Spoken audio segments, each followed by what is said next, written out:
نحمده ونصلي على رسوله الكريم أما بعد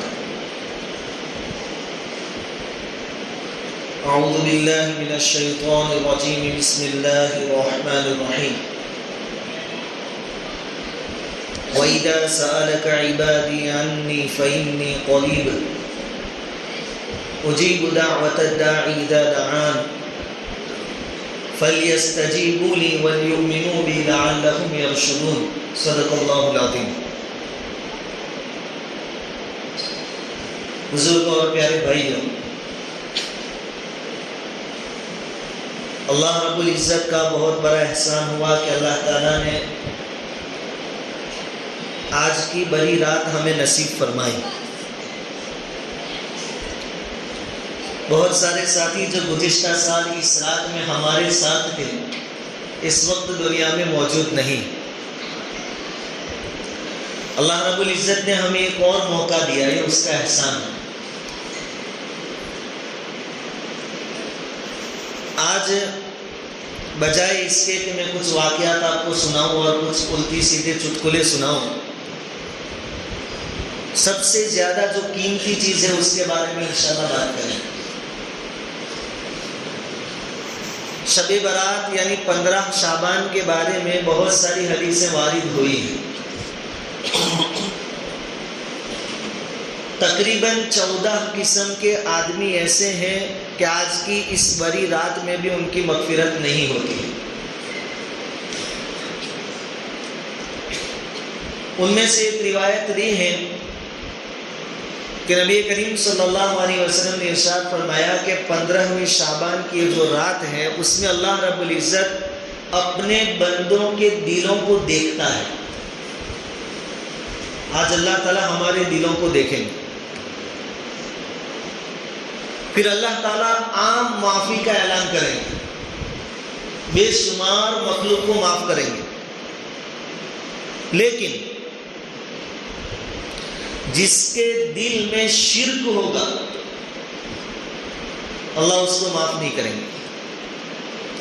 اور دوسرا ایک ہے بد نصیب بدبخت آدمی جس کے سینے میں کینہ ہوگا، ان دو کو اللہ تعالیٰ آج کی بڑی رات میں بھی معاف نہیں کریں گے۔ پہلی چیز ہے شرک۔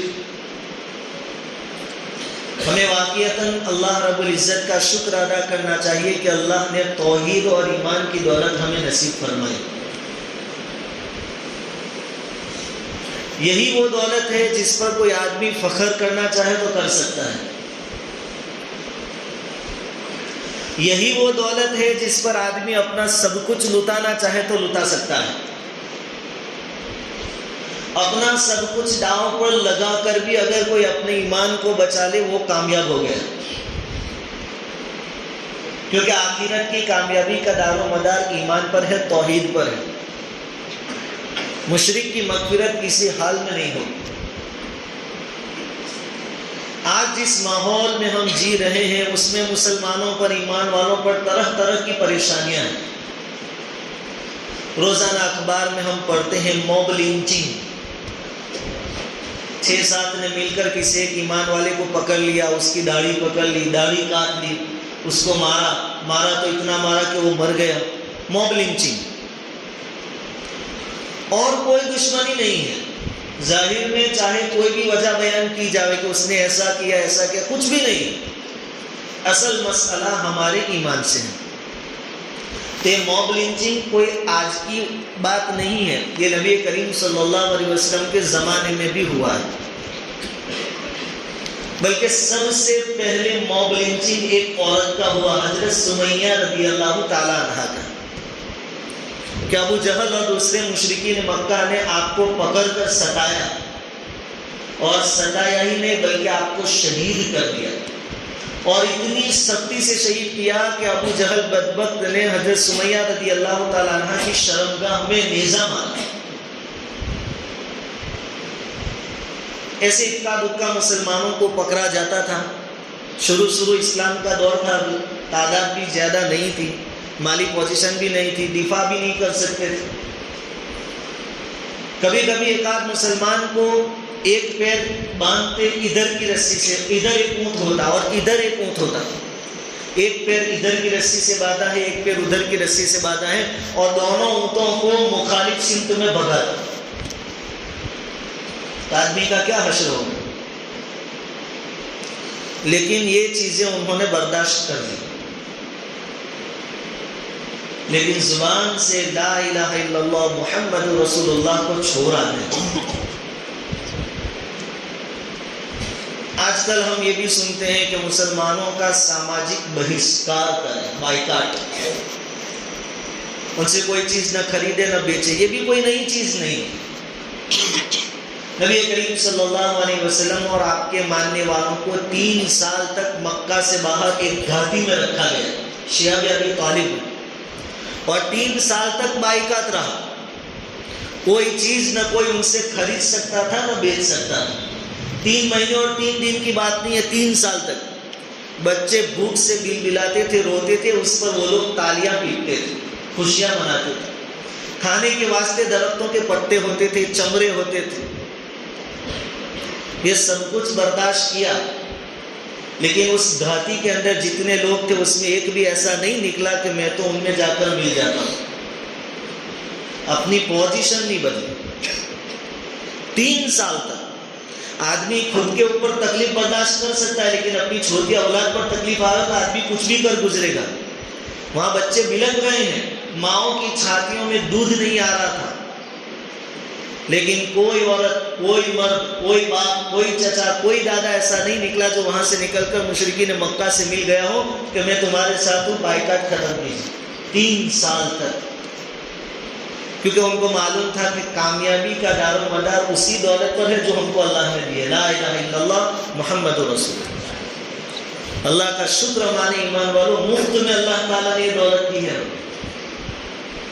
کوئی قربانی ہماری نہیں لگی اس کے پیچھے۔ حضرت صہیب رومی رضی اللہ تعالیٰ عنہ، یہ روم کے نہیں تھے، مکہ کے تھے، عرب کے تھے، عرب کے ایک گاؤں میں رہتے تھے۔ رومیوں نے حملہ کیا اور بچوں اور عورتوں کو پکڑ کر لے گئے اور ان کو غلام بنا کر بیچ دیا۔ بڑے ہوئے، سمجھدار ہوئے، ان کی قید سے بھاگ گئے، واپس مکہ آ گئے، اور چونکہ روم سے آئے اس لیے ان کو رومی کہا جاتا ہے، تھے عرب کے ہی، وہ رومی نہیں تھے۔ آئے، اللہ رب العزت نے ان کے کاروبار میں بہت برکت دی، بہت مالدار ہو گئے۔ اب حضور کے بارے میں ان کو معلوم ہوا کہ اسلام آ چکا ہے، آخری نبی آنے والے تھے، وہ آ چکے ہیں۔ حضور کی خدمت میں آئے، مسلمان ہو گئے، پھر ہجرت کا سلسلہ شروع ہوا، یہ بھی جانے لگے۔ تو مشرکین نے ان کا راستہ روک لیا، کہا کہ صہیب ہمارے درمیان دھندا کر کے تم نے بہت دولت جمع کی ہے، ہم آپ کو ایسے نہیں جانے دیں گے۔ اب زندگی بھر کی کمائی داؤ پہ لگی ہے، لیکن حضرت صہیب رضی اللہ تعالیٰ عنہ نے کیا کہا کہ میرا جو کچھ ہے وہ تم لے لو، جاؤ، کھلا جگہ مال رکھا ہے، دکان، کاروبار، سب کچھ تم لے لو، مجھے مدینہ چلے جانے دو، کیونکہ میری آخرت اس کا دار و مدار ہے ایمان پر، ایمان کی سلامتی مدینے میں۔ سب کچھ بتا دیا آپ کو، لیکن ایمان کا دامن نہیں چھوڑا۔ جو لوگ ایمان میں آ گئے ان کو ایمان پر باقی رکھنے کے لیے، اب دھیان سے سنیے، حضور صلی اللہ علیہ وسلم نے کئی طریقے اپنائے کہ جو آ گئے واپس نہ جائے، کیونکہ حضور چاہتے تھے کہ ایک بھی امتی دوزخ میں نہ جائے۔ اس زمانے میں غلامی کا دور تھا، غلام ہوتے تھے، آقا ہوتے تھے۔ غلام اپنے آقا کو رب کہتے تھے، رب۔ ڈکشنری کے اعتبار سے رب کا معنی ہوتا ہے مالک، پالنے والا، لیکن رب کا لفظ اللہ کے لیے بولا جاتا ہے۔ تو غلام اپنے مالکوں کو رب کہتے تھے، اور آقا اور مالک جو ہوتے تھے وہ اپنے غلام کو عبد کہتے تھے۔ اب عبد یعنی ایک معنی ہوتا ہے بندہ اور ایک معنی ہوتا ہے غلام۔ تو چونکہ رب اللہ کے لیے بولا جاتا ہے اور عبد بندوں کے لیے بولا جاتا ہے، نبی کریم صلی اللہ علیہ وسلم نے اس سے بھی منع فرمایا کہ کوئی غلام اپنے آقا کو رب نہیں کہے گا، سید کہے گا، سردار کہے گا، رب نہیں۔ اور کوئی آقا اپنے غلام کو عبد نہیں کہے گا، ہم سب تو اللہ کے بندے ہیں، کیا کہے گا؟ مولا کہے گا۔ کیونکہ یہ جو الفاظ ہے رب اور عبد، اگر غلام اپنے آقا کو رب کہتے رہے تو دھیرے دھیرے ان کے دلوں میں ان کی وقت اور عظمت پیدا ہوگی، اور ایک وقت وہ آئے گا کہ وہ محبت کے غلبے میں ان کی پوجا شروع کر دیں گے، کیونکہ رب کہتے تھے۔ حضور نے اسٹاپ لگایا، رب کوئی نہیں کہے گا، کیونکہ یہ چیز آپ کو شرک تک لے جائے گی آگے چل۔ نماز بہت بڑی عبادت، لیکن 3 وقتوں میں عبادت سے منع کیا گیا، کیونکہ 3 وقتوں میں سورج کی پوجا کرنے والے پوجا کرتے ہیں، اس وقت اگر ایمان والا نماز پڑھے گا تو ایک مشابہت ہو جائے گی، یہ چیز دھیرے دھیرے کفر اور شرک کی نفرت اس کے دل سے کم کر دے گی، انسیت پیدا ہو جائے گی شرک اور کفر سے۔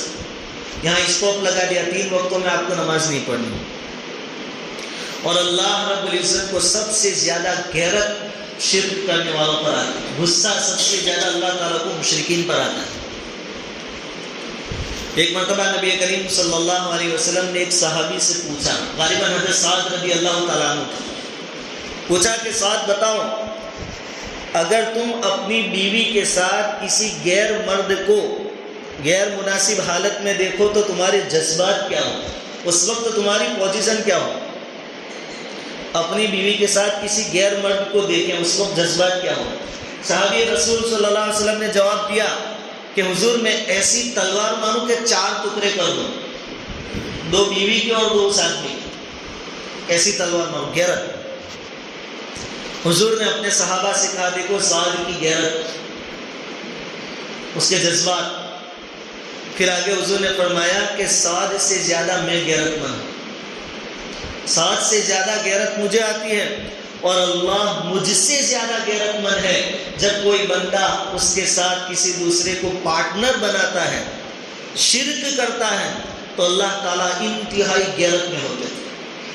سب سے زیادہ اللہ رب العزت کی ناراضگی، سب سے زیادہ اللہ رب العزت کا غضب شرک کرنے والوں، اس لیے اللہ نے اعلان کر دیا ان اللہ لا یغفر ان یشرک بہ ویغفر ما دون ذلک لمن یشاء، اللہ شرک کو کبھی معاف نہیں کرے گا۔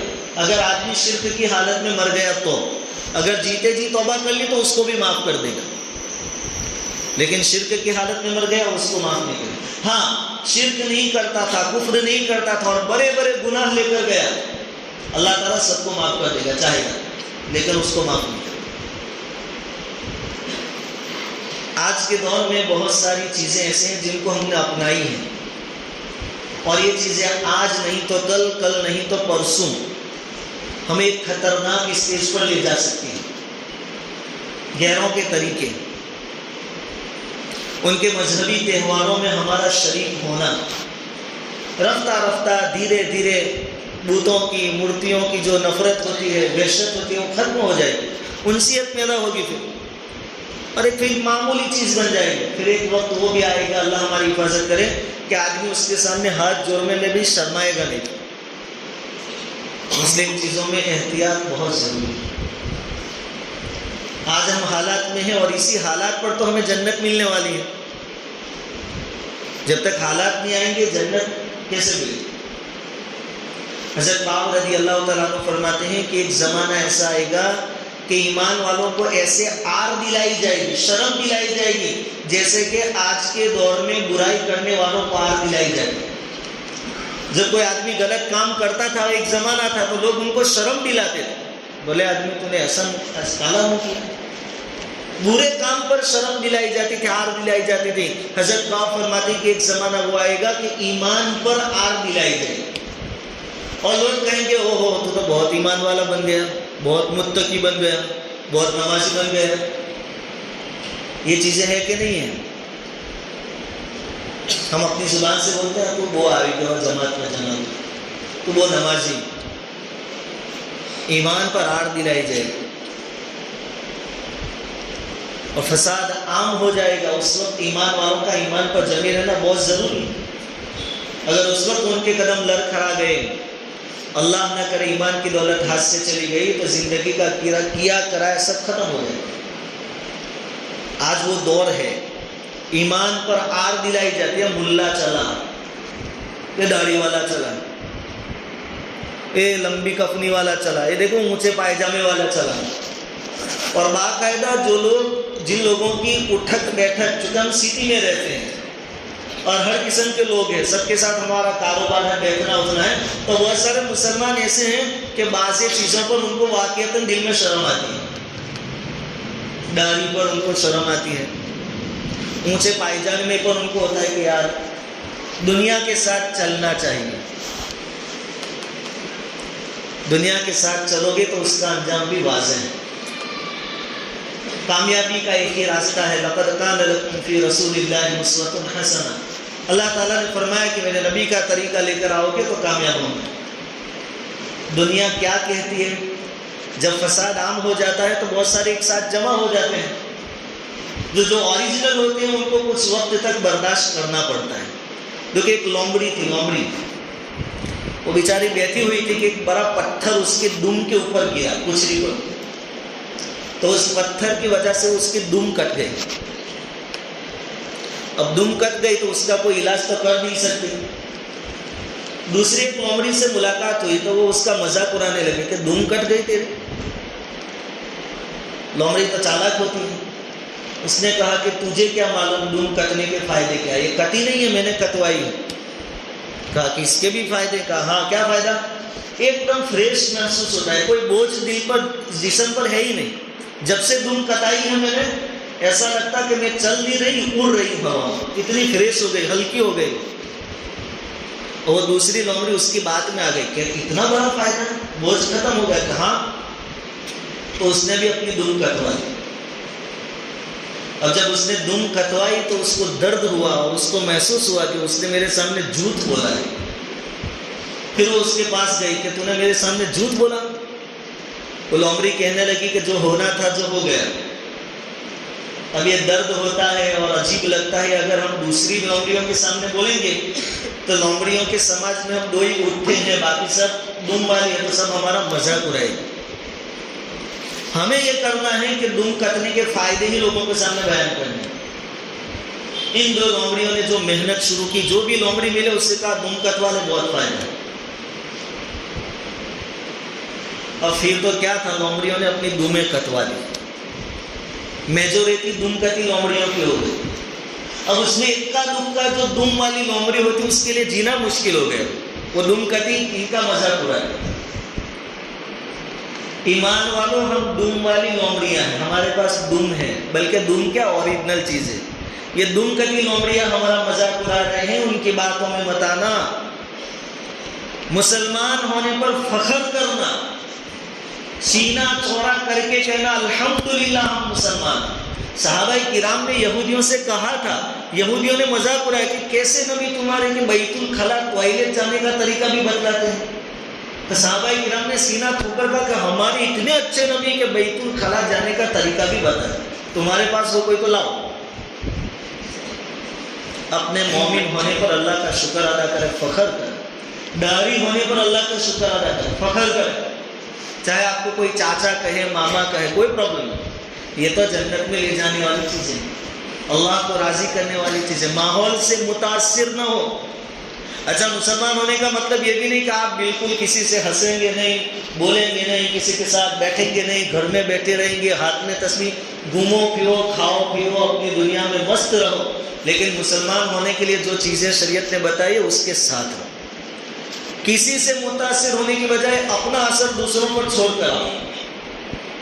صحابہ کرام نیچے گرا ہوا لقمہ صاف کر کے کھا لیتے تھے اور جواب میں کیا کہتے ہیں، اَأَتْرُكُ سُنَّتَ حَبِيبِي لِهَؤُلَاءِ الْحُمَقَاءِ. ان بیوقوفوں کی وجہ سے ہم حضور کی سنت چھوڑ دیں؟ کھیلو پیو، ان کے ساتھ رہو، کاروبار کرو، سب کرو، اپنی ضرورتیں. اور دنیا اللہ تعالیٰ نے ایسی بنائی کہ ایک دوسرے کی ضرورت پیش آتی ہے.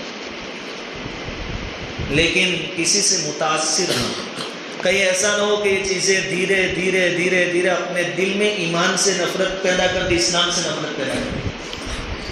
ایک بہت بڑا نام آپ نے سنا ہوگا، مولانا عبد الماجد دریابادی رحمۃ اللہ علیہ.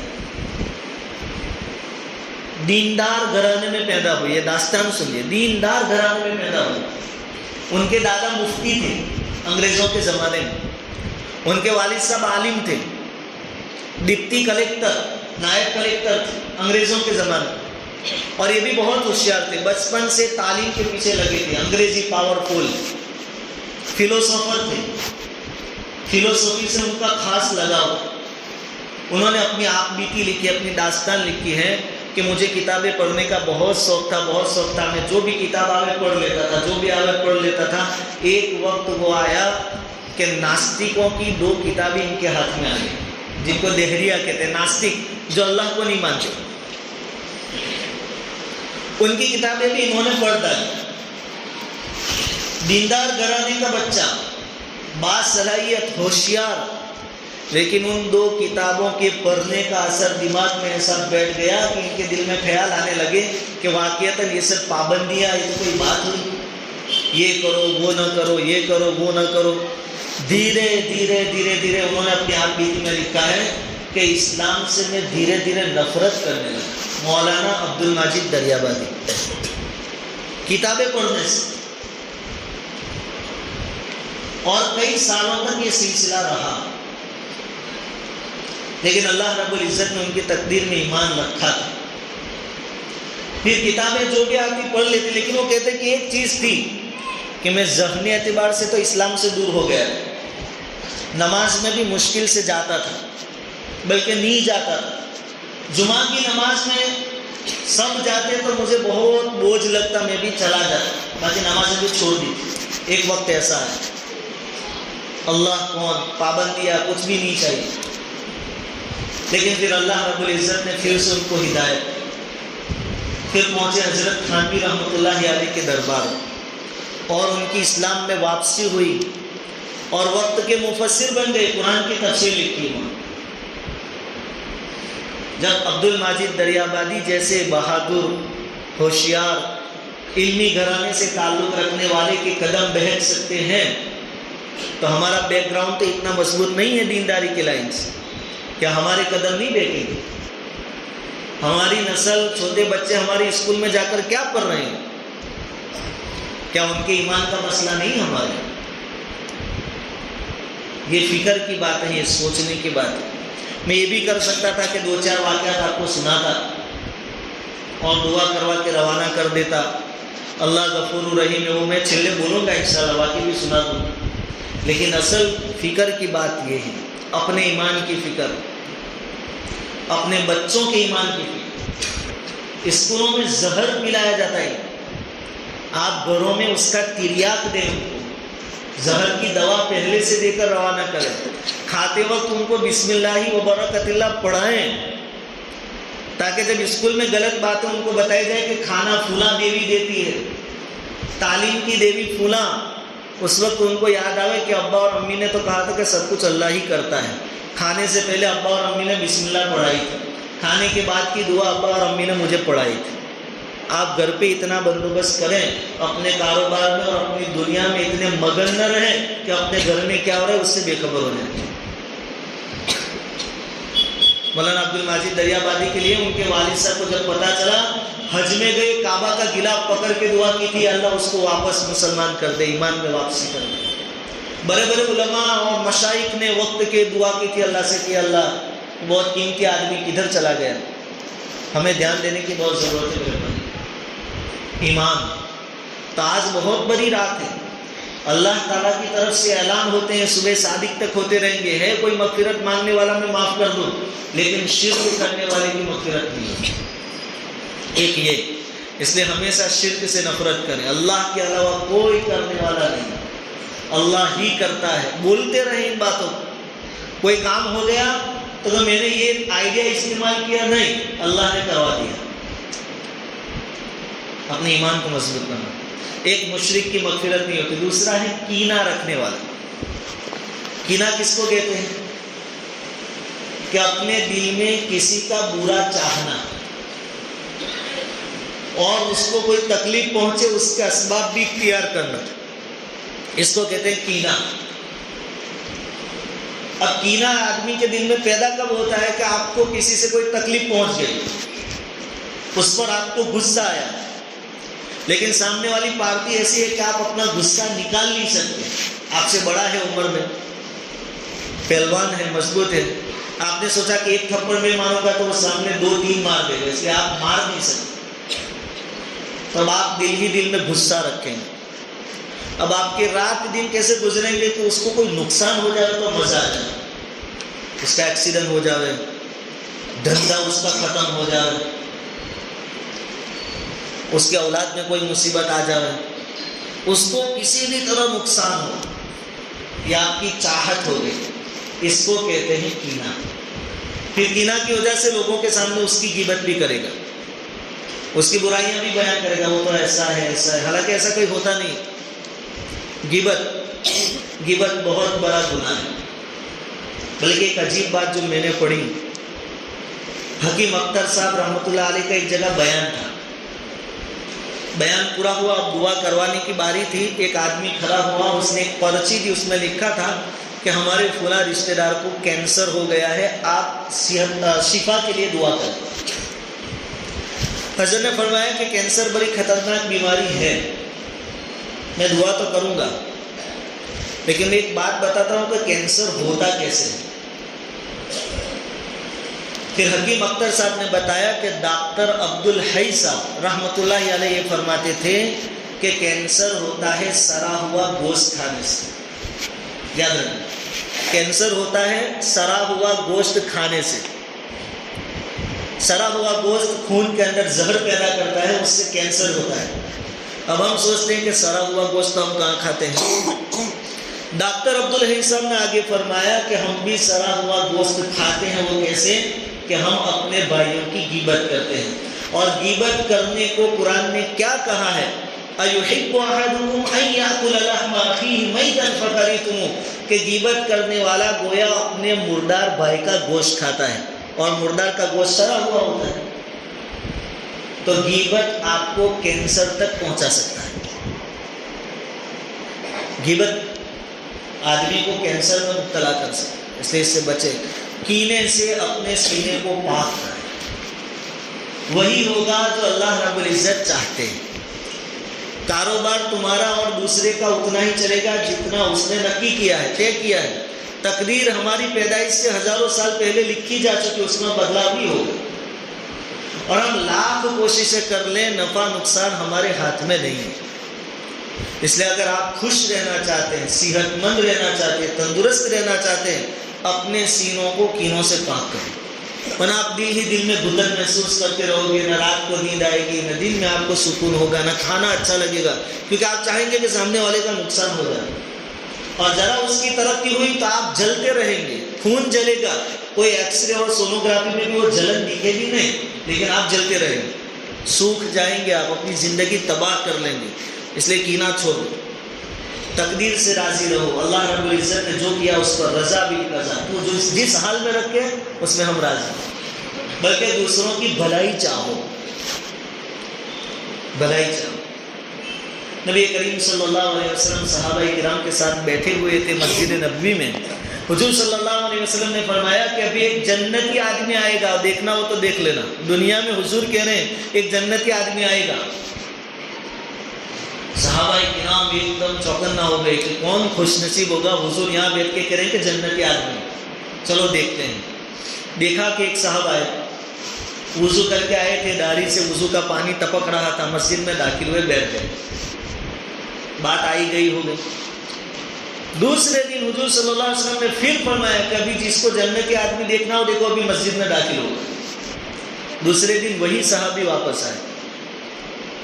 تیسرے دن پھر حضور نے کہا کہ جنتی آدمی آئے گا، دیکھنا ہو دیکھنا۔ تیسرے دن وہی آدمی، وہی صحابی واپس آئے۔ تو صحابہ کرام کو ان پر رشک آنے لگا کہ آخر کون سا عمل ایسا ہوگا کہ حضور یہاں بیٹھے بیٹھے جنت کی خوشخبری سنا رہے ہیں۔ ایک صحابی کہتے ہیں کہ میں ان کے پاس گیا، کہا کہ میں آپ کے وہاں مہمان بننا چاہتا ہوں، کچھ مجبوریاں ہیں، آپ اجازت دے دیں۔ انہوں نے کہا ٹھیک ہے، جو اللہ دے گا آپ کو کھلائیں گے، آدم۔ وہ دوسرے صحابی ان کے گھر پر 3 دن 3 رات تک رہے۔ وہ دیکھنا چاہتے تھے کہ آخر کون سا عمل ایسا ہے جس کی وجہ سے حضور نے ان کو جنتی ہونے کی خوشخبری سنائی۔ انہوں نے دیکھا کہ ان کا کوئی خاص عمل نہیں ہے، نہ دن میں روزے کا معاملہ ہے، نہ رات بھر تہجد کا معاملہ ہے، نماز کے وقت پہنچ جاتے ہیں، دن میں روزہ بھی نہیں رکھتے۔ 3 دن ہو گئے، اب 3 دن تک مہمانی کا حضور نے بتلایا ہے، اب رخصت ہونا تھا، تو انہوں نے پوچھ لیا کہ میں اصل وہ چیز تلاش کرنے آیا ہوں جس کی وجہ سے حضور نے 3 دنوں تک آپ کے جنتی ہونے کی بشارت دی، خوشخبری سنائی۔ وہ آپ کا کون سا عمل ایسا ہے جس کی وجہ سے حضور نے 3 دن تک کہا کہ آپ جنتی ہیں؟ وہ جو دوسرے صحابی تھے انہوں نے کہا کہ دیکھو میرا کوئی خاص عمل نہیں، میرے جو عمل ہے وہ آپ نے دیکھ لیے، 3 دن سے آپ دیکھ رہے ہیں۔ ہاں ایک عمل ہے، خاص دھیان سے سنیں، ایک عمل ہے، میں جب بھی رات کو سوتا ہوں تو اپنے سینے کو کینے سے پاک کر کے سوتا ہوں، میں خیال کر کے یہ ارادہ اور نیت کے ساتھ سوتا ہوں کہ جس کسی سے مجھے تکلیف پہنچی ہوگی میں نے اس کو معاف کر دیا۔ میں جب سوتا ہوں میرے سینے میں کسی کے بارے میں ذرہ برابر کینہ نہیں ہوتا، دل صاف کر کے سوتا ہوں۔ وہ صحابی کہنے لگے یہی وہ عمل ہے جس کی وجہ سے حضور نے فرمایا کہ تم جنتی۔ ایک دم آسان، اپنے سینوں کو کینوں سے پاک کرو، اللہ نے جس کے لیے جتنا مقرر کیا ہے اس پر راضی ہو، دوسرے کو زیادہ دیا ہے خوش رہو۔ بلکہ علماء نے لکھا ہے کہ اگر کینے کی بیماری دل میں آ جائے تو اس کو دور کیسے کرو گے؟ ایک تو اللہ سے دعا مانگو گے کہ اللہ یہ بیماری دور کر، دوسری بات کہ اس کے لیے اللہ سے یوں دعا کرو گے اللہ اس کو اور دے۔ حالانکہ یہ دعا مانگتے وقت آپ کا سینہ ایک دم بھاری ہو جائے گا، کیونکہ جتنا دیا اس پر آپ راضی نہیں اور آپ خود دعا مانگتے کہ اللہ ڈبل دے۔ بہت مشکل، بہت کڑوی دوائی ہے، لیکن آپ تھوڑے دنوں تک کرتے رہو، انشاءاللہ تعالیٰ کینے کی بیماری دور ہو جائے، جنتیوں والا ماحول بن جائے گا۔ جنت میں جب ہم جائیں گے اللہ تعالیٰ ہمارے سینوں سے کدورتیں، عداوتیں سب نکال دیں گے، ایک نورانی ماحول بن جائے گا۔ اس لیے جنت میں کسی کو اونچا درجہ، کسی کو اس سے نیچا، تو بھی کسی کو کسی سے کوئی تکلیف نہیں ہوگی کہ بہت اونچے درجے پر پہنچے ہیں اور میرا درجہ چھوٹا، ذرا پرابلم نہیں ہوگا، کیونکہ اللہ تعالیٰ سینوں سے وہ کینہ نے سب نکال دیں۔ یہاں بھی جنتی ماحول چاہتے ہیں، دشمنیاں چھوڑو، کینہ چھوڑو، اپنی دنیا میں مگن رہو، اللہ نے مجھے کیا دیا اس پر کیا دوں۔ اور ایک اور نسخہ کینہ دور کرنے کے واسطے، ایک تو اللہ سے دعا کرو کہ بیماری دور کرے، دوسرا یہ کہ اللہ سے دعا کرو اس کو اور دے، اور تیسرا یہ کہ لوگوں کے سامنے اس کی خوبیاں بیان کرو۔ 500 پاور کی گولی کبھی اس کی خوبیاں بیان کرو، بہت اچھا آدمی ہے، بہت اللہ کے راستے میں خرچ بھی کرتا ہے، تھوڑے دن تک یہ دوا کڑوی لگے گی لیکن انشاءاللہ کینے کی بیماری، اور اس بیماری کو نکالنا ضروری ہے، کیونکہ اگر کینے کی بیماری نہیں نکلی تو آج بڑی رات میں بھی ایسے لوگوں کی مغفرت نہیں ہے، اس سے بڑھ کر محرومی کیا ہو۔ اس لیے خوش رہیں، اللہ کی دی ہوئی نعمتوں پر اللہ کا شکریہ ادا کرتے رہیں، دوسروں کے بارے میں بھی خوش رہیں، سب کے لیے دعائیں مانگیں۔ تو 2 قسم کے آدمی اس روایت کے اندر بیان کیے گئے جن کے آج کی بڑی رات میں بھی مغفرت نہیں ہوگی۔ ان کے علاوہ دوسرے بھی ہیں، شراب پینے والا جس کو شراب کی عادت ہو گئی۔ دیکھو اللہ کا کتنا احسان ہے کہ مان لو کہ ہم میں سے کسی کو یہ عادت ہے، اس کے باوجود اللہ تعالیٰ نے آج کی بڑی رات اس کو نصیب کی، نصیب تو کی، ساتھ میں مسجد تک آنے کی توفیق بھی۔ اس بات کی دلیل ہے کہ اللہ چاہتا ہے کہ بندے جو ہوا سو ہو گیا، آج میرے سامنے ہاتھ اٹھا لے میں معاف کر دوں۔ اللہ مہلت دے رہا ہے، اس لیے ڈرنکس کی عادت ہو اس کو چھوڑ۔ ماں باپ کی نافرمانی کرنے والوں کی آج مغفرت نہیں ہے، آج موقع ہے، اگر کچھ ناچا کیا ہے ماں باپ، قرآن کا تو حکم یہ ہے کہ کافر بھی ہو ماں باپ کو بھی ان کا آداب، احترام اور ان کی خدمت ضروری ہے۔ آپ کو حق نہیں ہے کچھ بھی بولنے کا، ان سے کچھ ادبن ہے، آج موقع ہے، ان سے صلح کر لیں، سمادھان کر لیں، معافی صافی کر لیں۔ ٹخنوں سے نیچے ایزار، پینٹ، لنگی وغیرہ پہننے والے، اب یہ کیسا گناہ ہے، اس میں کوئی مزہ بھی نہیں ہے۔ ٹخنوں کے نیچے پائجامہ پہننے سے کوئی ٹیسٹ آتا زبان پر یا جسم میں کوئی فائدہ ہوتا؟ لیکن یہ بہت بڑا گناہ، اتنا بڑا گناہ کہ آج کی رات میں بھی ان کی مغفرت نہیں ہوتی۔ آج ابھی سے آپ ارادہ کر لے پکا کہ الہ العالمین اب تک جو ہوا سو ہوا، آج جب کہ تو تیرے گھر تک مجھے لے آیا اور ہاتھ اٹھانے کی توفیق تو نے دے دی، آج سے میں پکا وعدہ کرتا ہوں کہ اب ٹخنوں کے نیچے پائجامہ نہیں پہنوں۔ کیسا حال ہے کہ ہمیں ٹخنوں سے اوپر پہننے کا حکم ہے تو ہم نیچے پہن رہے ہیں، اور جن کو نیچے پہننے کا حکم ہے وہ اونچا پہن رہی ہیں۔ عورتوں ایک نئی فیشن آئی، اب یہاں تک آ گیا، اللہ عجیب و غریب ہمارا حال۔ ان سب چیزوں کے باوجود، ہماری اتنی کوتاہیوں اور نافرمانیوں کے باوجود، یہ 15ویں شعبان ہم سب کو اللہ تعالیٰ نے نصیب فرمائی۔ وہ چاہتا تو اسی وقت زمین میں دھسا دیتا، اچھوں کو دھسا دیا ہے یا کوئی اور بیماری میں مبتلا کر دیتا ہے, ایکسیڈنٹ ہو جاتا, پیر بیٹ ٹوٹ جاتا ہے, لیکن اللہ نے ابھی تک پکڑ نہیں فرمائی. یا مسجد میں آپ کو جمع کیا, توفیق دی بیٹھنے کی, ہاتھ اٹھانے کی توفیق دی اللہ تعالیٰ. اس بات کی نشانی ہے کہ اللہ چاہتا ہے کہ معاملہ صاف کر دو. جب اللہ کی طرف سے پہلا قدم اٹھایا گیا کہ معاملہ صاف کر دو, پھر ہم کیوں پیچھے ہٹیں گے؟ تو وہ تمام گناہ جس کے بارے میں حضور نے فرمایا کہ اللہ معاف نہیں کرے گا, ان سے ہم توبہ کریں. آج کی رات توبہ اور استغفار کی رات ہے. توبہ کریں, استغفار کریں. ایک حدیث ہے, حضرت ابو ہریرہ رضی اللہ تعالیٰ عنہ فرماتے ہیں نبی کریم صلی اللہ علیہ وسلم نے ارشاد فرمایا کہ اللہ تعالیٰ کی قسم کھا کر میں کہتا ہوں, حضور نے فرمایا والذی نفسی بیدی, جس کے قبضے میں میری ذات ہے اس کی قسم کھا کر کہتا ہوں, اگر تم بالکل گناہ نہیں کرو گے, اگر تم بالکل گناہ نہیں کرو گے, اللہ تم کو ختم کر دے گا اور دوسری قوم لے آئے گا. پھر وہ قوم گناہ کرے گی, پھر اللہ سے معافی مانگے گی, اللہ ان کو معاف کر دے گا. گناہ نہیں کرو گے تو اللہ تم کو ختم کر دے گا. تو گناہ ہونا کوئی بڑی بات نہیں, جان بوجھ کر نہیں کرنا ہے, لیکن انسان ہے, ساتھ میں نفس ہے, شیطان ہے, ہو جائے, کوئی پریشانی کی بات نہیں. گناہ کے بعد توبہ کرو. اگر ہم نے گناہ نہیں کیے تو توبہ کی باری نہیں آئے گی, تو اللہ تعالیٰ ہم کو ختم کر کے دوسروں کو پیدا کر دیں گے. وہ گناہ بھی کریں گے, پھر اللہ سے معافی مانگیں گے, اللہ معاف کر دے گا. تو ہم نے تو ڈھیر سارے گناہ کیے ہیں اب تک, پر آج اللہ کی طرف سے اعلان ہے کوئی معافی مانگنے والا تو ہم سب مانگیں گے انشاءاللہ. سچی پکی توبہ. اللہ کو بندوں کا رونا گر گرانا بہت پسند ہے.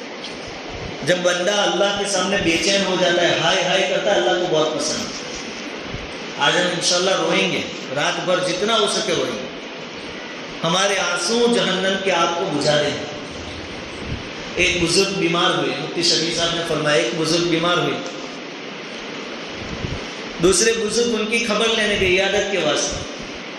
انہوں نے جا کر دیکھا کہ یہ بندہ تو زبان پر کوئی شکوے شکایت کہیں نہیں, ہر حال میں کیا بولتا ہے, الحمدللہ الحمدللہ الحمدللہ, حالانکہ بہت تکلیف میں ہے, لیکن ہر حال میں کیا بولتا ہے, الحمدللہ. تو جو دوسرے بزرگ گئے تو انہوں نے کیا کہا کہ اگر تم چاہتے ہو کہ بیماری سے شفا مل جائے, اگر تم چاہتے ہو کہ اچھے ہو جاؤ, تو تھوڑا اللہ سے رو اور ہائے ہائے کرو, ہائے اللہ کیا ہو گیا, ہائے اللہ. اللہ کے سامنے, اللہ کے سامنے ہائے واویلے کرو. اگر تم الحمدللہ الحمدللہ بولتے رہے تو اچھے نہیں ہوں گے. اللہ سے رو گے نہیں, اللہ سے شکایت نہیں کرو گے تو تم اچھے نہیں ہوں گے.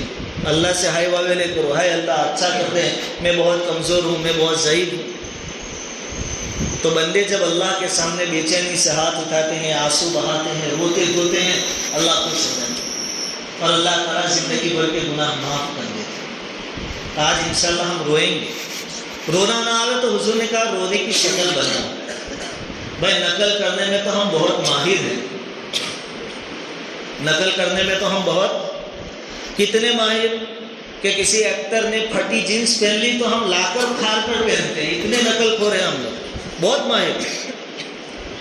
اچھا یوں داڑھی نہیں رکھیں گے, شریعت کا حکم ہے, واجب ہے نہیں, لیکن ابھی کوئی ایکٹر رکھ کے دکھا دے وہ رکھ لیں گے, سب رکھ لیں گے. اتنے نقل خور ہیں ہم رونے کی نقل کریں. اس میں نقل کریں گے تو اللہ کی طرف سے ہمیں معافی ملے گی. تو انشاءاللہ ہم اللہ کے سامنے ہاتھ بھی اٹھائیں گے, روئیں گے. رونا نہ آئے تو رونے کی شکل بنائیں گے, لیکن آج ہم اپنے گناہوں سے توبہ کریں گے. توبہ کے بارے میں علماء نے 3 باتیں لکھی ہیں, 3 شرطیں ہیں توبہ قبول ہونے کی. پہلی شرط یہ کہ جو گناہ ہوا ہے اس کو چھوڑ دے. ایسا نہ ہو کہ گناہ بھی چالو ہے اور ادھر کہ استغفر اللہ استغفر اللہ استغفر.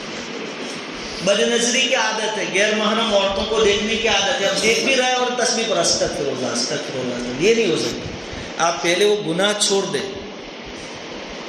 ڈاکٹر صاحب کو پوچھتے ہیں کہ یہ دوا دی ہے اس کے ساتھ کیا کیا کھانا کیا کیا نہیں کھانا, پرہیز.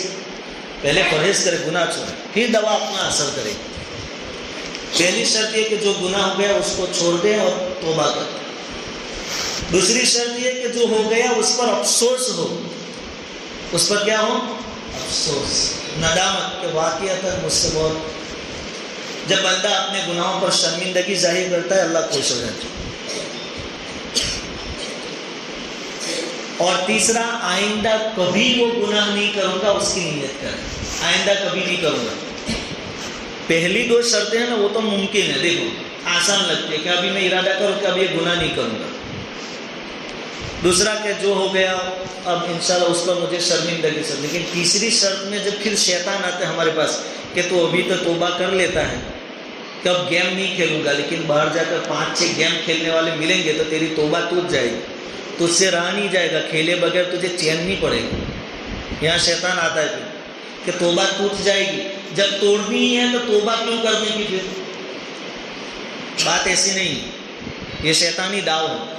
چاہے بعد میں توبہ ٹوٹ جائے، بعد میں چاہے واپس وہ گناہ ہوئے، لیکن ابھی ارادہ کرو کہ انشاءاللہ نہیں کریں، ابھی پکا ارادہ کرو، اللہ سب جانتا ہے کہ ان سے توبہ ٹوٹ جائے گی۔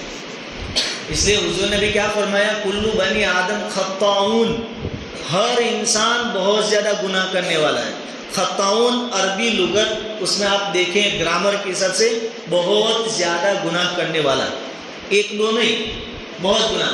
اور آگے فرمایا وخیر الخطائین التوابون والمستغفرون، بہترین گنہگار وہ ہے جو بہت زیادہ توبہ کرے۔ اس سے بھی معلوم ہوتا ہے کہ گناہ ہوتے رہیں گے، بعد میں تم توبہ کرتے رہو۔ تبھی شیطان کہے گا کہ توبہ ٹوٹ جائے گی، جب ٹوٹنے والی ہے تو توبہ کہیں کو کرتا ہے، بعد میں کر لیں گے۔ نہیں، 3 کام ابھی ہم کریں گے، 3 نیتیں، جو گناہ ہو گیا اس کو چھوڑ دیں گے ابھی سے، اسی وقت سے، جو ہو گیا اس پر افسوس اور شرمندگی کا اظہار آنسوؤں کے ذریعے کہ غلط ہوا، اور تیسرا آئندہ کبھی نہ کرنے کا عزم مصمم، پکا ارادہ۔ اور اللہ جانتا ہے کہ آگے ٹوٹ جائے گی، اسی لیے ہر نماز کی ہر رکعت میں ہم پڑھتے ہیں ایاک نعبد و ایاک نستعین۔ وہاں بھی سسٹم کیا ہے، بندہ کہتے ہیں ایاک نعبد، ہم تیری ہی عبادت کرتے ہیں اور کریں گے، وعدہ، لیکن آگے کیا کہا، وایاک نستعین، جبکہ تو مدد کرے گا، نہیں تو ہمارا تو کوئی ٹھکانہ نہیں۔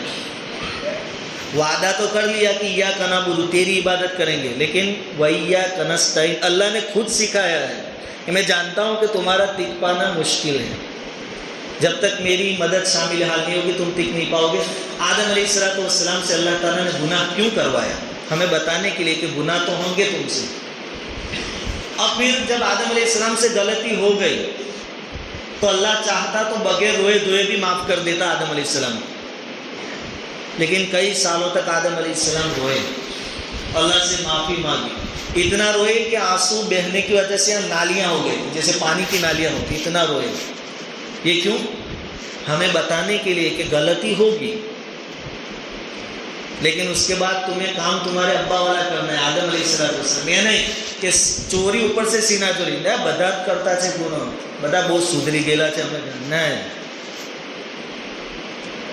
تو انشاءاللہ ہم اب دعا شروع کریں گے، اس ہم سے جو گناہ ہو گئے ہیں اس سے اللہ سے معافی مانگیں، سچی پکی توبہ کریں گے، اور شیطان ہمیں بہکائے گا کہ توبہ ٹوٹ جائے گی، اس کی ذرا بھی فکر کریں گے۔ ابھی بہرحال ہم پکا ارادہ کریں گے کہ انشاءاللہ ہم اپنی توبہ پر جمے رہیں گے اور اللہ سے اس پر مدد مانیں گے۔ آج کی رات پوری رات عبادت کی ہے، آپ جتنا ہو سکے عبادت کریں، لیکن جو فرض نمازیں ہیں سنتوں کے ساتھ صف اولیٰ میں تکبیر اولیٰ کے ساتھ پڑھنے کی کوشش کریں۔ زبردستی پوری رات ایسے جاگنا کہ پھر فجر کی نماز چلی جائے، یہ اچھی چیز نہیں۔ حضور صلی اللہ علیہ وسلم ایک مرتبہ مسجد میں تشریف لائے تو آپ نے دیکھا ایک ستون کے ساتھ رسی باندھی ہوئی تھی۔ حضور نے پوچھا یہ کیا؟ کہا کہ حضرت فاطمہ رضی اللہ تعالیٰ عنہ نے بندھوائی ہے۔ کیوں؟ کہا کہ وہ پوری رات عبادت کرتی ہے، بیچ میں جب تھک جاوے تو کہیں سو نہ جاوے، اس لیے وہ اپنے آپ کو رسی سے باندھ دیتی ہے۔ حضور نے کہا اس کی کوئی ضرورت نہیں، جتنی عبادت ہو اتنی کرو، بعد میں سو جاؤ۔ آپ 24 گھنٹے دیندار بن جاوے تو پھر آپ فرشتے بن جائیں گے۔ جتنا ہو اتنا کرو، تھوڑی دیر دعا مانگو، تھوڑا صدقہ نکالو، اور اصل جو کام کرنے کے ہیں، کسی سے انبن ہے، بگاڑ ہے، وہاں صلح کر لیں، ماں باپ ناراض ہے ان کو راضی کر لیں، شراب کی عادت ہے اس کو چھوڑ دیں، زنا کاری کی عادت ہے اس کو چھوڑ دیں، حرام کھانے کی عادت ہے اس کو چھوڑ دیں، یہ تمام چیزیں چھوڑ دیں۔ انشاءاللہ کریں گے؟ ٹھیک ہے، پھر درود شریف کر لیں گے۔ جی لائٹ بند کریں۔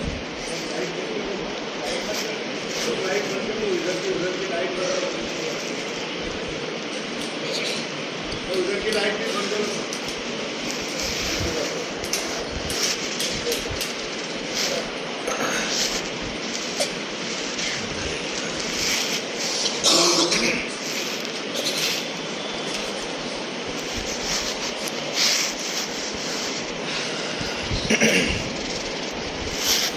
الله الرحمن الرحيم الحمد لله رب العالمين والصلاة والسلام على سيد الأنبياء والمرسلين وعلى آله وأصحابه أجمعين ومن تبعهم بإحسان إلى يوم الدين لا إله إلا الله الحليم الكريم سبحان الله رب العرش العظيم والحمد لله رب العالمين. اے سب سے زیادہ حلم کا معاملہ کرنے والے ہیں، اے سب سے زیادہ بردباری کا معاملہ کرنے والے ہیں، اے ہمارے پروردگار ہمارے گناہوں کو اپنے فضل و کرم سے معاف فرما دے.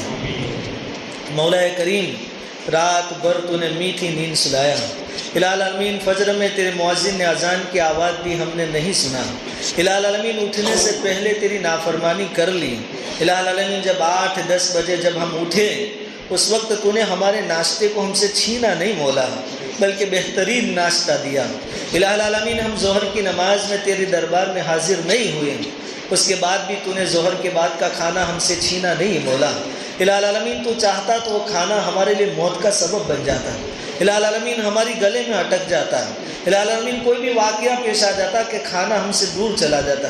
یا مولا کریم تو نے پھر بھی وقت پر ہمیں کھانا کھلایا.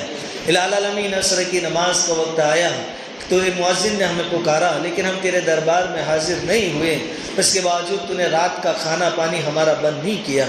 یا مولا کریم پیدائش سے اب تک تیری نافرمانیوں پر نافرمانیاں ہم کرتے رہے الہ العالمین، لیکن تو نے ہمیں بہت ڈھیل دی مولا، بہت ڈھیل دی مولا، تو نے ہمیں بہت مہلت دی مولا، تو نے بہت موقع دیے مولا. اتنے سارے گناہوں کے باوجود آج تو نے بڑی رات ہمیں نصیب فرمائی. مولا کریم تو ہی ہمیں مسجد تک لے آیا اور تو نے ہی ہمیں توفیق دی کہ ہم تیرے سامنے ہاتھ اٹھائیں. الہ العالمین ہم یقین سے کہہ سکتے ہیں کہ یہ تیری طرف سے ہماری مغفرت کے اسباب ہیں. الہ تو چاہتا ہے کہ ہم تجھ سے سمادھان کر لیں، الہ العالمین تو چاہتا ہے کہ ہم تجھ کو راضی کر لیں. اے عرش عظیم کے مالک جب اتنا سب کچھ تو نے کر دیا ہے الہ العالمین تو ہمیں معاف بھی کر دے. یا مولا کریم تو بہت معاف کرنے والا ہے، معاف کرنا تجھے بہت پسند ہے. تیرا لادلہ فرماتا ہے کہ تمہارا رب رات میں اپنے گنہگار بندوں کا انتظار کرتا ہے الہ العالمین تاکہ دن کے گنہگار توبہ کر لیں. دن میں تمہارا رب انتظار کرتا ہے تاکہ رات کا گنہگار توبہ کر لیں. یا مولا کریم تو اتنا کریم اور شفیق ہے کہ ہماری طرف سے بغاوتوں پر بغاوتوں کے باوجود تو ہماری انتظار میں رہتا ہے. یا مولا کریم ہمارے گناہوں کو اپنے فضل و کرم سے معاف فرما دیں. الہ العالمین ہم تو نادانیوں پر نادانیاں کرتے رہے الہ العالمین، لیکن تو کرم پر کرم فرماتا رہا. یا مولا کریم ہماری غلطیوں کو معاف فرما، ہماری بے ادبیوں کو معاف فرما دے، ہماری نادانیوں کو درگزر فرما دیں.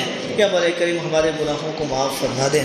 واقعتاً اتنے گناہ کیے ہیں الہ العالمین، اتنے گناہ ہم سے ہوئے ہیں کہ زمین تیری پناہ مانگتی ہوگی، فرشتے تجھ سے اجازت مانگتے ہوں گے کہ عرش عظیم کے مالک تو اجازت نہیں، نکموں کو میں زمین میں دفن کر دیں. یا مولا کریم لیکن تو نے ان کو روکے ہوئے ہیں، تو ہمارے انتظار میں تھا کہ رکو میرے بندے آئیں گے، میرے سامنے آنسو بہائیں گے. الہ العالمین اس سے زیادہ مہربانی کیا ہو سکتی ہے؟ یا مولا کریم اس سے بڑھ کر کرم کیا ہو سکتا ہے؟ یا مولا کریم جب آپ نے اتنا کرم کر ہی دیا ہے الہ العالمین بقیہ کام بھی پورا کر دیجیے، ہماری زندگی بھر کی خطاؤں کو معاف فرما دیجیے. یا مولا کریم ہمارے صغیرہ کبیرہ ہر قسم کے گناہوں کو معاف فرما دیجیے. یا اللہ ہم تو گناہ کر کے بھول گئے، گناہ کی لذتیں بھی ختم ہو گئی. یا مولا کریم لیکن تو جانتا ہے، تیرے لکھنے والے فرشتوں نے لکھ لیا ہے. یا اللہ تیرے بندے تو ہمیں بہت اچھا سمجھتے ہیں.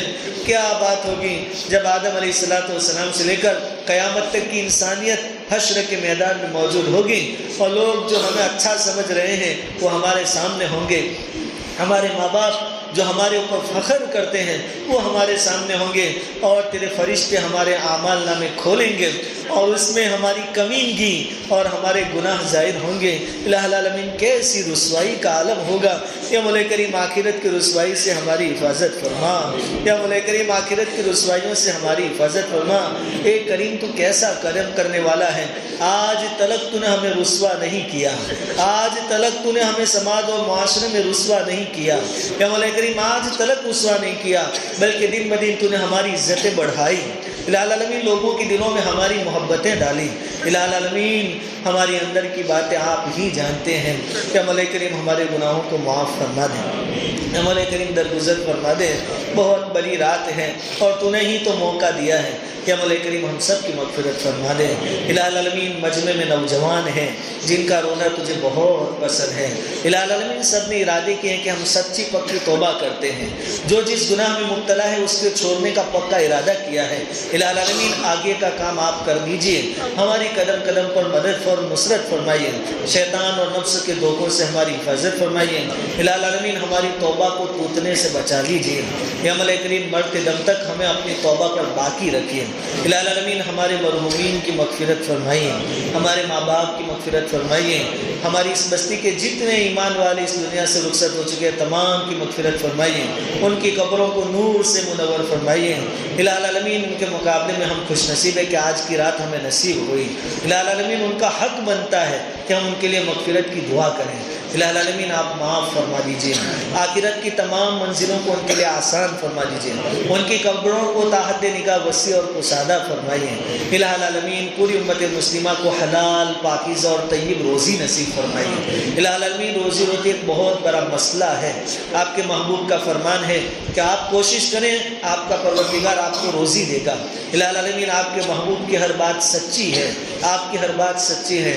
الہ العالمین ہم تمام کی روزیوں میں برکت عطا فرمائیے، حلال پاکیزہ اور طیب روزی نصیب فرمائیے، حرام سے شک والی روزی سے ہماری پوری پوری حفاظت فرمائیے۔ یا مولا کریم ایسی بابرکت راتوں میں آپ کے لادل نبی صلی اللہ علیہ وسلم نے مغفرتیں مانگی ہیں، الہ العالمین امت کے گناہوں سے معافی چاہیے ہے۔ یا مولا کریم اس پورے مجمع کی مغفرت فرمائیے، پوری امت مسلمہ کی مغفرت فرمائیے۔ الہ العالمین امت بیماریوں سے دوچار ہے، عجیب و غریب انوکھے انوکھی بیماریوں میں مبتلا ہے، یا مولا کریم امت کے بیماروں کو شفاء کلی عطا فرما۔ الہ العالمین پریشان ہموں کی پریشانیوں کو دور فرما۔ الہ تیرے لادل نبی کا ہر امتی پریشان ہے، الہ العالمین اس میں قصور ہمارا ہے۔ الہ العالمین بجائے تیرے در اور تیری چوکھٹ پر آنے کے ہم دنیا والوں کے سامنے گئے، ان سے ہم نے بھیک مانگی، یا مولا کریم اور پوری دنیا میں رسوا اور ذلیل ہو گئے۔ الہ العالمین تیرے علاوہ کوئی حاجتوں اور ضرورتوں کو پورا کرنے والا نہیں ہے، یا مولا کریم یہ یقین ہمیں نصیب فرما، ہماری تمام ضرورتوں کو اپنے فضل و کرم سے اپنے خزانے غیب سے پوری فرما، مقروضین کے قرض کی ادائیگی کی غیب سے شکلیں صورتیں پیدا فرما، جو لوگ بے نکاح ہیں ان کے لیے نیک صالح جوڑے کا انتظام فرما، بے اولادوں کو نیک صالح خوبصورت اولاد عطا فرما، جن کے اولاد نافرمان ہیں ان کے اولادوں کو فرما بردار بنا، ماں باپ کی آنکھوں کی ٹھنڈک بنا، درجات کے بلند ہونے کا ذریعہ اور سبب بنا۔ الہ العالمین آپ کے در کے علاوہ کسی اور کے در کا محتاج نہ بنا۔ یا مولا کریم آج کی رات کی قدردانی کرنے کی توفیق عطا فرما، شعبان کے جو 15 دن اور باقی ہیں ان کی قدردانی کرنے کی توفیق عطا فرما، اور ایک بہت بڑا مہینہ رمضان المبارک کا آ رہا ہے، الہ اپنے فضل و کرم سے رمضان تک پہنچا دے، جیسے آپ نے شعبان تک پہنچا دیا، اپنے فضل و کرم سے رمضان بھی نصیب فرما، رمضان کی قدردانی کرنے کی توفیق عطا فرما۔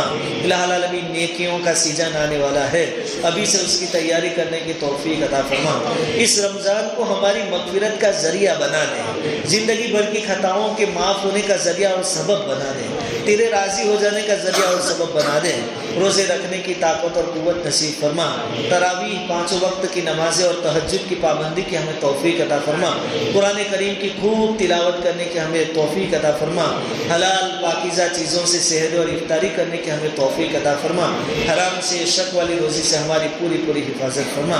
الہ العالمین ہم نے اپنی سمجھ کے مطابق مانگا ہے، تو اپنی شاید نصاب اپنے فضل و کرم سے عطا فرما، جو مانگا وہ بھی عطا فرما، ہماری ناقص عقلیں کیا مانگ سکتی ہیں۔